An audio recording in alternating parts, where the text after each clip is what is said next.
Harihi Om Sadashivasamarambham Shankaracharya Madhyamam Asmadacharya Paryantam Vande Guru Paramparam Mukam Karoti Vachalam Pangum Langhayate Girim Yat Krupatamaham Vande Paramananda Madhavam. Om Sishyatma Samarpan Karpanya Dosho Upahata Swabhavaha Pruchhami Tvam Dharma Sammuda Chetaha Yashreyasyan Nishchitam Bruhi Tanme Shishyasteham Shadhimam Tvam Prapannam. Om. We are in the second chapter of Bhagavad Gita, Shloka number 56.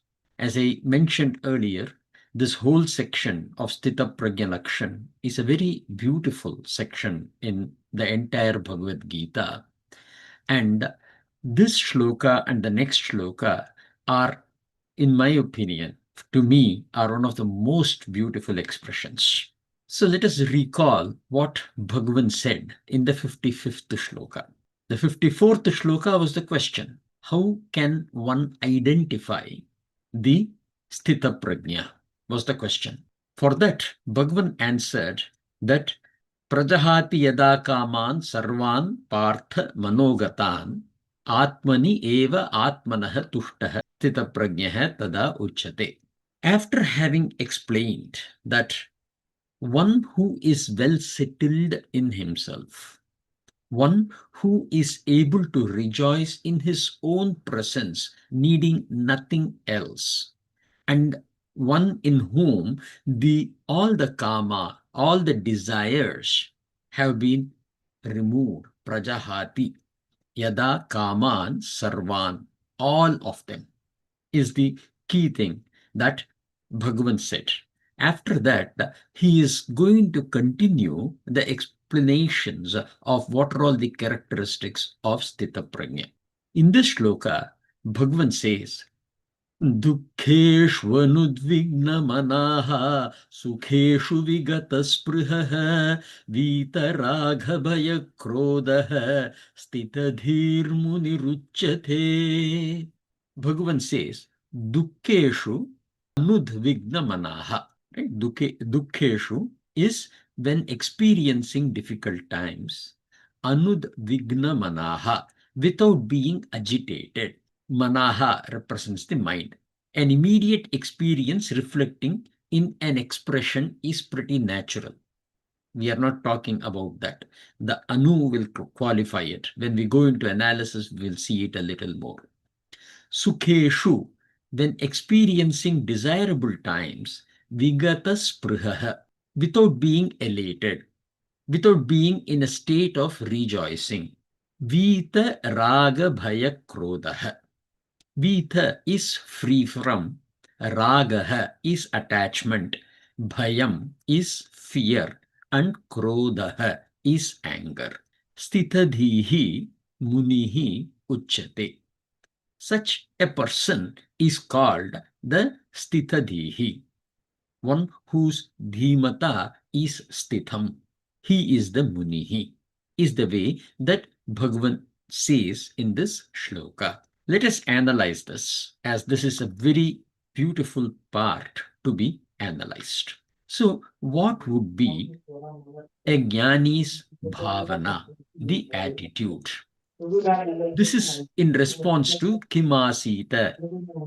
How does he sit? Is the way that Arjuna asked the question. So, the obvious question, will a Jnani have duḥkha anubhavam and sukha anubhavam? And the answer is yes. It is vidhi of the Prakṛti, discharge the karma, and for anyone, including the God, to take a human form, the Prārabdha has to be a combination of roughly equal effects of pāpam and puṇyam. And that is the reason why any incarnation of God in a human form cannot be seen without the sukha anubhavam and the dukkha anubhavam. The anubhavam or the experience is something that belongs to Prakriti. And this is the reason why Atmani eva atmanaha tushtaha was first introduced, and then the second one was the vigata spruhaha and vitaraga bhaya krodhaha anudvigna manaha, etc. So long as you are in this human form, to experience this sukham and dukkham is inevitable. It has to be there. No, somebody can argue, but the theory of incarnation and direct statement from Bhagavan is that Bhagavan takes the Prakriti in his own control to take a birth. In Bhagavad Gita, it will come, Prakritim swam avashtabhya is the way that he will put it. Yes, that is true. But Bhagavan has the choice to appear as God, as like Narasimha, or as in an animal form, like a Matsya. The basis for each of these sharir will be upheld. You cannot change that. For something to be in a manifested state, that manifestation has to adhere to the bounds of Prakriti. And the human form is still an expression of the Prakriti, with the Jivatma expressing itself through that.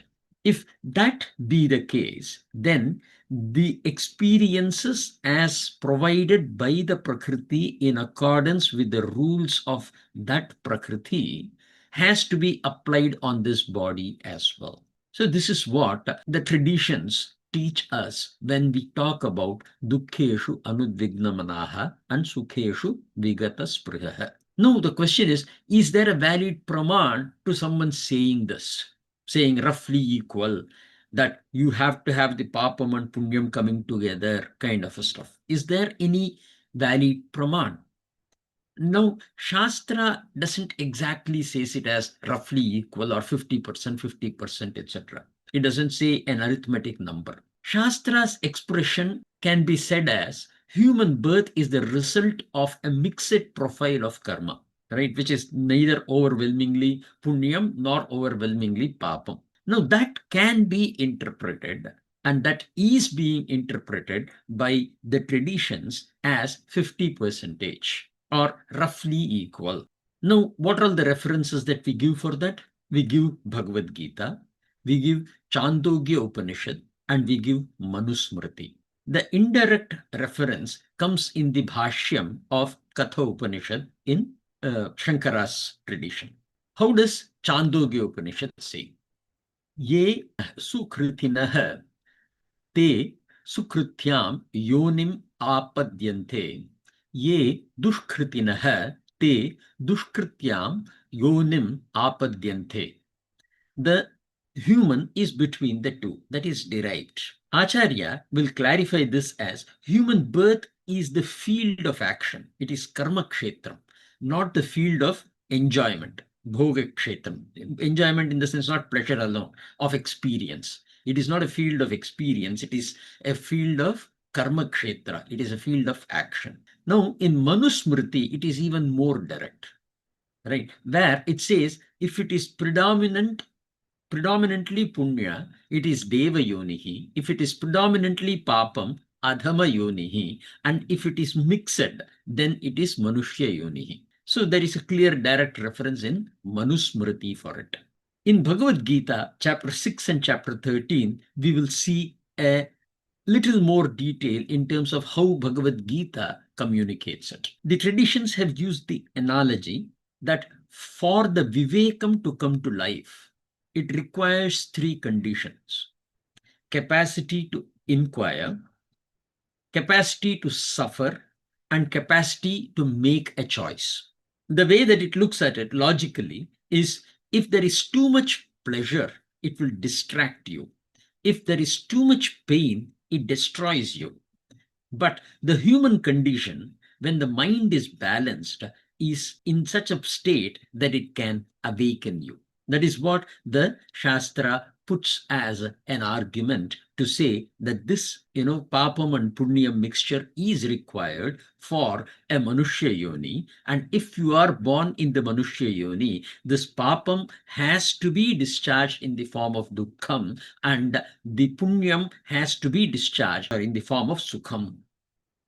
So coming back to Shloka, duḥkham and sukham are the results of the forces of karma on Prakṛti. It is nothing on the Atman. Right? Now, people can accept to suffer and celebrate.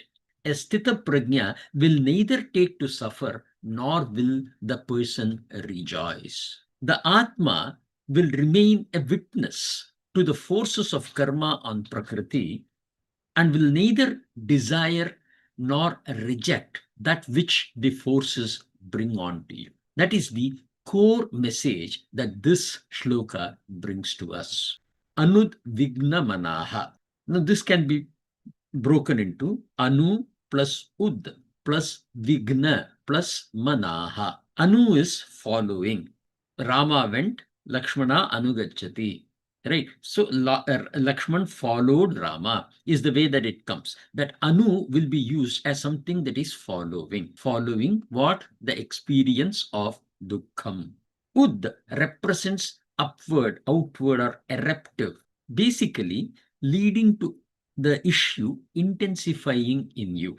For example, there is an event that is being told to me that may not really ignite the duḥkham in me. It will have a very little effect. Anudvigna manaha. This represents that it has really had a major impact in me. That when such a major impact happens, then I am stable. Vigna is the general context is if there is a hurdle that comes in our way. Here we will use the term vigna in the sense of how it has an impact on us in our mind.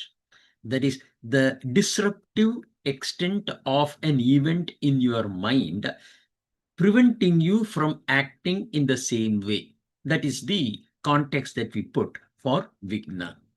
Manaha, mind. Basically because it is the mind which takes you into an action, and at the same time it is the mind which accepts and provides you the experience. Right? So this is the very clear definition of anudvigna manaha, which is said with duḥkheshu. When there is duḥkham, following that, we will not be having such an impact. For example, if Bhagavan has said, duḥkheshu na udvigna manaha, instead of saying anud, na is a negation. It would mean one who will not be disturbed by duḥkham. This would be incorrect. Duḥkham is natural. Not to feel duḥkham should never be our objective. Right? It is not like once we have become a Sthita-Prajña, I will not feel the duḥkham at all. There will be very beautiful places in Mahabharata where Lord Krishna expresses the duḥkham. The duḥkham is a very natural aspect in our mind. So let us not fight the duḥkham, which is the force of the Prakṛti. That is why Bhagavan did not say duḥkheshu na udvigna manaha. That is not what Bhagavan has said. He has used anudvigna manaha, anu, following. Anu has a special purpose here. This is based on the grammar definition also. Anu shabdaha, anuvartana vachakaha is the way that it goes. So that which follows means it continues. There is something that is happening. It is giving me duḥkham. This is natural. But then I continue on the duḥkham and I try to stop my own functioning or get impacted by it is the main context that Bhagavan is bringing here. So that following or continuation of the duḥkham is that which will not happen in a Sthita-Prajña. Vigata sprihaha. For sukheshu, he uses the term vigata sprihaha. We is a prefix, vividaihi or vigataha. In this case, the vigataha is used. Gone. Gata. It's totally gone. Completely gone. Then spruha is widely known. It's a word that we typically use. It is also a name that is given to people, to girls basically. Spruha typically means longing or showing a great desire. Here it is not spruha, it is spruha. Spruha, right? The spruha is the verb form, to crave, to long, to yearn. So when a situation brings happiness or sukham, a Sthita-Prajña will not long for the situation to continue. Like we go on a trip with friends, have a great time, we come back and we say, hey, come on, we should meet again very soon. We should plan this out more often, and so on. Like that aspect will not be the driver in a Sthita-Prajña.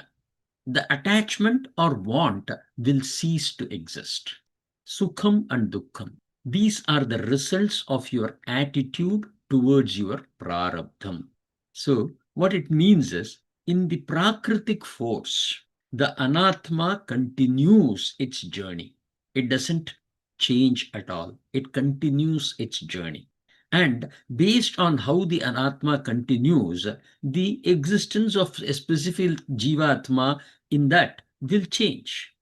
Right? It may exist, it may not exist, it may go into another form. All those things can happen.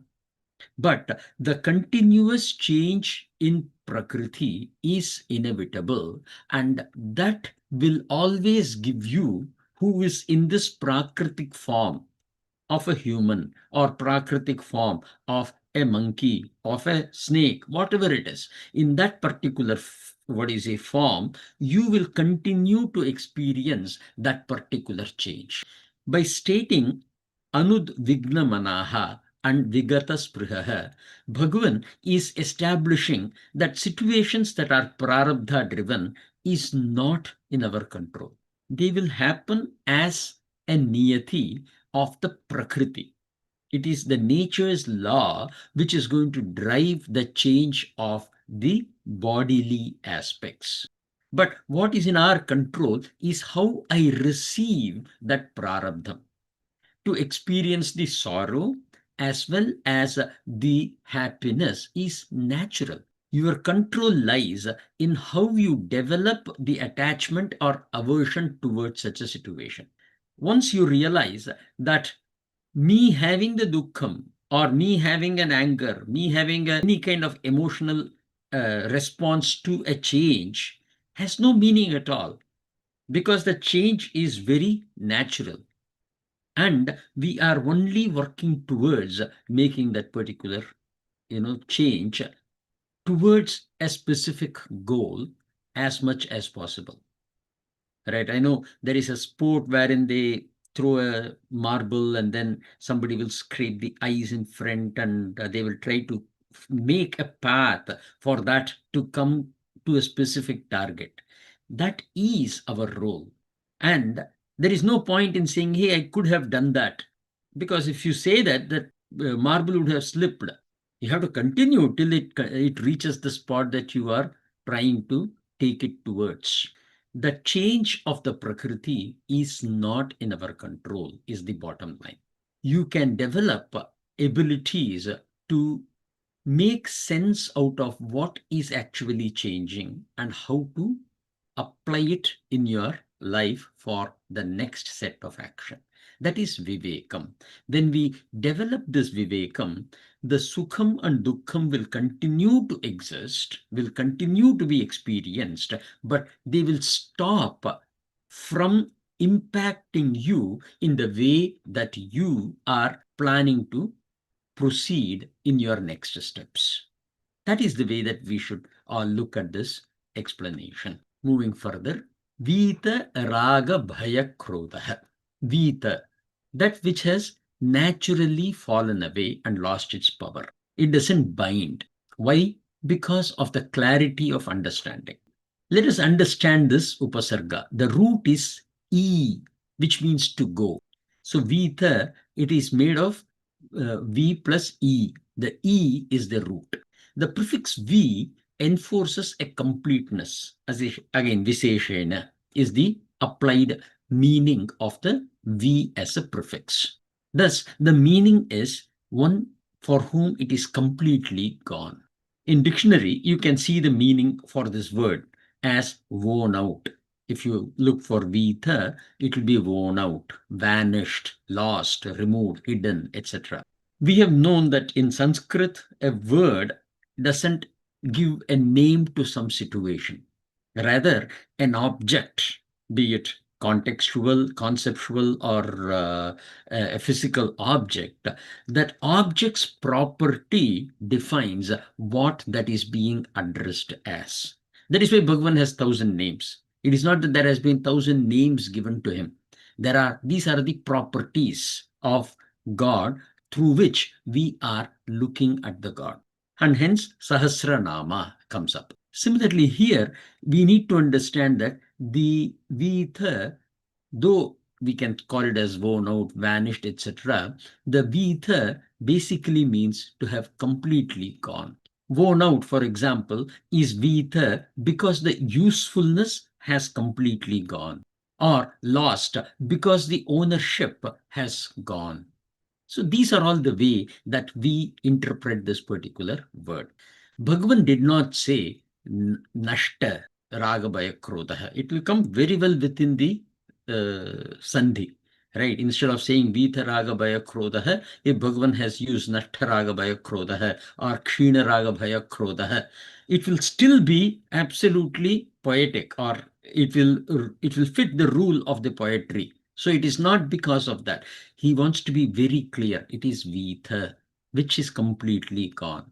It is not nashta. It is not kshina. Kshina is depleting. Bhagavan has used vita to emphasize that the effect of that incident, of that experience, is non-binding, becomes no longer compelling. That is the main reason why Bhagavan has emphasized on the word Vita here. Vita should be seen as outgrown through the proper understanding of things, of the circumstances. The situation is not going to enslave you. It is not going to disturb you because of the understanding that you have developed about the truth, is the way that we should interpret this. The kshinam, nasham, etc., they indicate a himsa against the manah. It is violence of the psyche. It is kind of artificial and at the most a temporary suppression. Means I have forcefully suppressed things. It is not natural. And hence, Vita must be seen with a lot of learning that I need to understand the truth of the situation. And once I have understood the truth in that situation, my ragam, bhayam, krodam, etc., any kind of emotional outburst towards that situation will be naturally gone, and that too gone completely. So that understanding of the truth is the most important thing. And the truth is Prakṛti functions independently, but with a dependence on the Purusha. It is a little confusing in this place. Independently means it has got the swatantrata in terms of how it defines and it follows.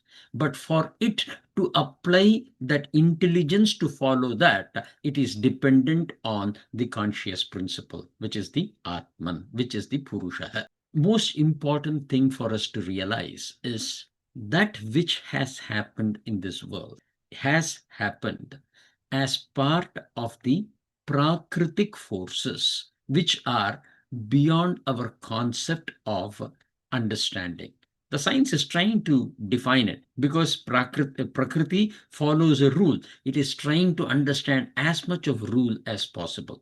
But it is so complex that at some times, given when it reaches a position of, oh man, I cannot do it anymore, they resort to statistics. It is not that, having a sugar of, 100, fasting sugar is good. It means that 100 of a fasting sugar as an average is a good number for this individual. But every individual, it may be different. And every day it will be different. Right? So we try to average it out and say that is scientific. The fact of the matter is, the forces of the Prakṛti cannot be understood. And anything that happens in this Prakṛti is bound within that forces of objects that are prakritic in nature. The one that is free of that is Atmanah. That I am the Atman makes you to understand that anything else that I call as my body, my mind, my thought, or his world, that politics, whatever you try to put the words with, anything that you objectify belongs to the value called as Prakṛti. And there, the change is inevitable. And that change, we will start understanding and accepting. A Sthita-Prajña will have that stability in him. Now, Vita Ragha Bhaya Krodha. Ragam is attachment, Bhayam is fear, and Krodha is anger. Now, these are the outcome of Kamam. In the previous Shloka, Bhagavan said, Prajahati Sarvan Kaman. When related to Sarvan Kaman, Prajahati. These are the effects that would have gone as a result. If we take the meaning Vita in immediate context, we take the reference from the Upanishad. In Brihadaranyaka Upanishad, it is said the Atma Swarupam as Asangaha. Asangohi ayam Purushaha is the way that it goes. The Atma is not associated with anything. And because a Jnānī has attained the Atma Swarupam as the Jnāna Phalam, he is naturally not impacted by these reactions that are caused by Ragam, Bhayam, or Krodham. How does it say in Brihadaranyaka Upanishad 4.3.15?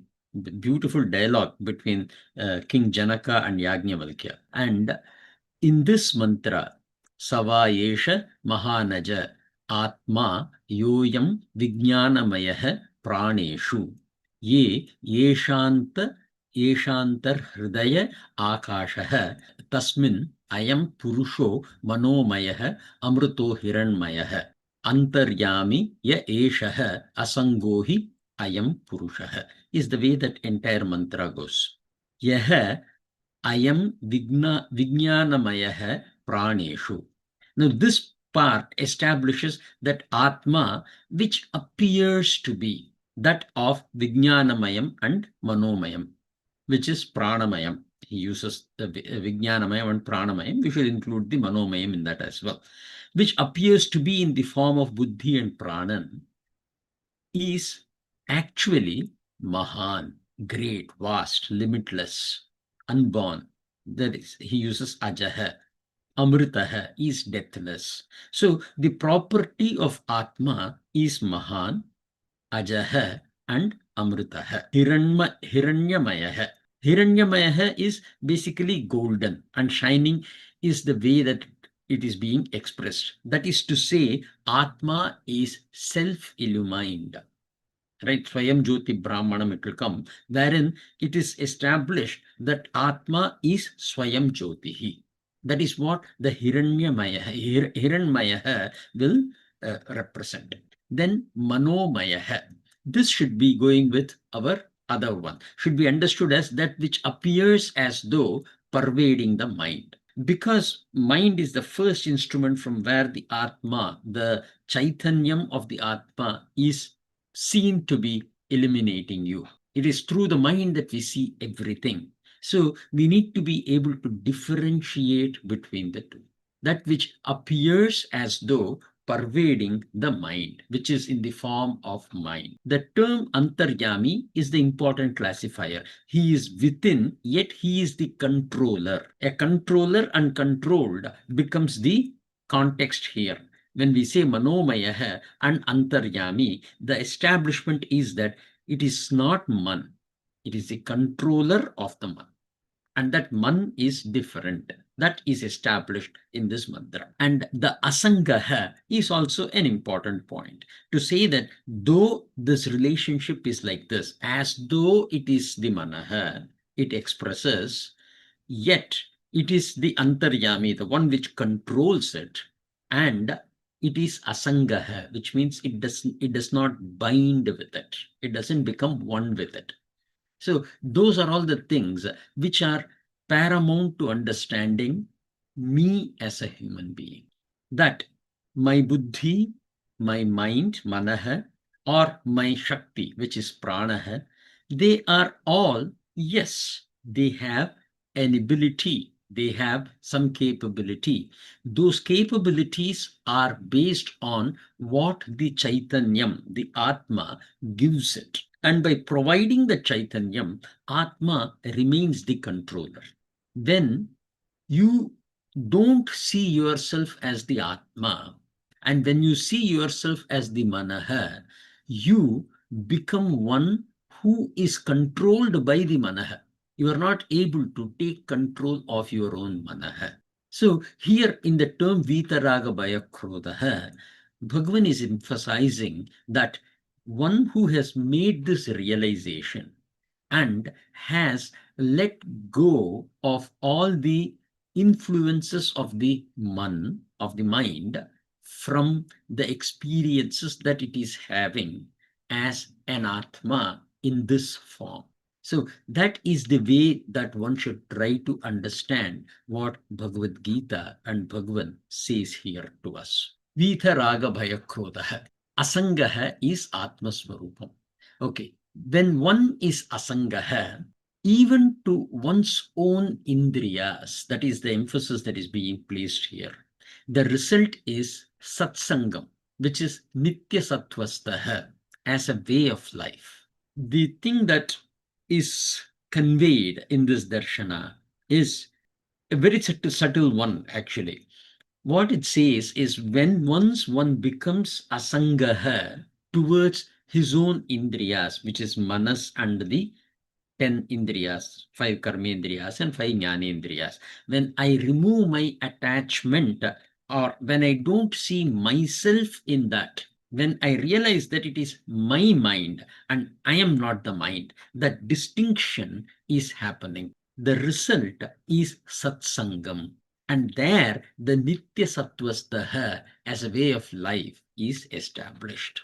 Okay, what it means is, if you go back to the previous shloka, which is in 45 that we saw, which is Traigunya Vishaya Vedaha Nistraigunyo Bhavarchana, that Traigunya Vishaya Vedaha, that we will have, no matter who, be it Ram or Lord Krishna or anyone you take, you will definitely go through this experience of the three guns. The three gun cannot be escaped from. What you can become is someone who is elevated. Gunadhita is the way that we will talk about in chapter 14. That aspect of it is what we need to derive out of it. The nitya sattvastaha is something that is challenged. If that is the case, in most of the schools, the way that they teach is, you have to fight from being tamasic to rajasic, from rajasic to sattvic, and then be in the sattvic bhava. And then you should overcome that sattvic. And that is what the Gunadhita Lakshan typically speaks about, is the way most of the schools talk about it. But the way that we see in our darshana is that nitya sattvastaha is Atma Swarupam, which results out of this aspect, that asangam Atma. With that bhavam, when you approach your life, then only you will get to this point. There are several schools and traditions which has misunderstood this and have tried to isolate themselves. To isolate themselves is not wrong if it is taken as a tapasya. So become into yourself, right? Kind of a stuff. Those are all the meditative values that they teach. It is not wrong, but it is not what Bhagavan is establishing in this shloka here. For Sthita-Prajña, that is not a solution. It may be one of the means. but not the solution as a whole or the definition as a whole. Knowing very well that you will still have that sangamam to the Prakṛti is what is very important to know. Yes, I can isolate myself and I can be in total meditative state and everything is fine. Yet, in this bodily form, that association cannot be and will not be removed. But even for them, right, I can choose to live in a cave, etc. Right? But even for them, the satsangam becomes an important thing to practice or exhibits as a natural expression if that individual is a realized soul. That satsangam, what we mean by that is having a good association between the asanga swarupa atma and the Prakriti Swarupa Anatma. How are we going to create that asangatvam and at the same time have the ability to support it as the base? Because without the Atma, the Anatma cannot function. Purnamadaha Purnamidam Purnat Purnamudachyate Purnasya Purnamadaya. So when we say we can remove the Purnam from one of these Purnams, which is the Prakriti in nature, we will still have the Atma Swarupa. That defines the dependence of Atma, of Anatma on Atma. Right? When you understand this, what emerges in you is that satsangam. And in that satsangam, the Atma Swarupam is Nitya Sattvastaha. That is the core meaning that we establish for the term Nitya Sattvastaha or, Vitaraga Bhaya Krodha. The other one is very easy one, Bhayam and Krodham. Both of these are very naturally known to all of us, the fear and the anger. But what is causing it? How it originates in us? What is the way that we can overcome?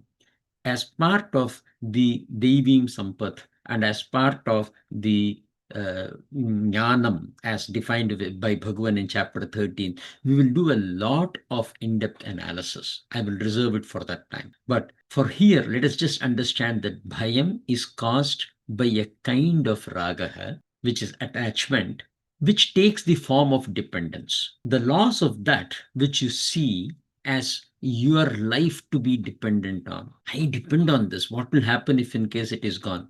When it was not there, what was happening to you? Nothing. The same thing will happen to you when it is not there now also.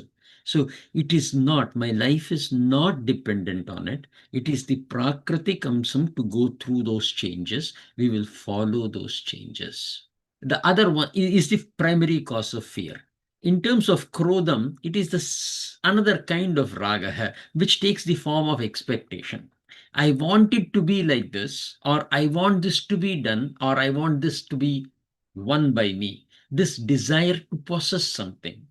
It's a form of expectation which creates the krodham. When that is failing, that anger will come, or duḥkham will come. One of the two. If in case I am powerful, it is krodham. If in case I am not powerful, I am helpless, then it is duḥkham. It is just an expression of that kind of raga. Sthitadhihi munihi uchyate. The reference is such a person is called Sthitadhir munihi. So for the Jñānī, there are several terms used by Bhagavan. Throughout the Bhagavad Gītā, we can see. Arjuna merely asked Sthita-Prajña, but Bhagavan qualifies the other aspects that might have been included in the question from Arjuna, right? So he will use the term munihi.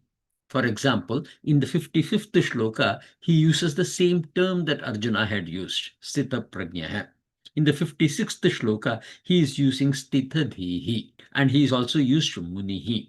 In the Shloka number 64, he will use Atma Vashyair Vidheyatma. Then in Shloka number 69, Sanyami. Right? So each of them, when we go to those specific shlokas, we can definitely go into depth. But the point here is to say that despite the facts, Sthitadir Muni Ruchyate, it's a simple statement. He's called as a Muni and is the Sthitadhihi.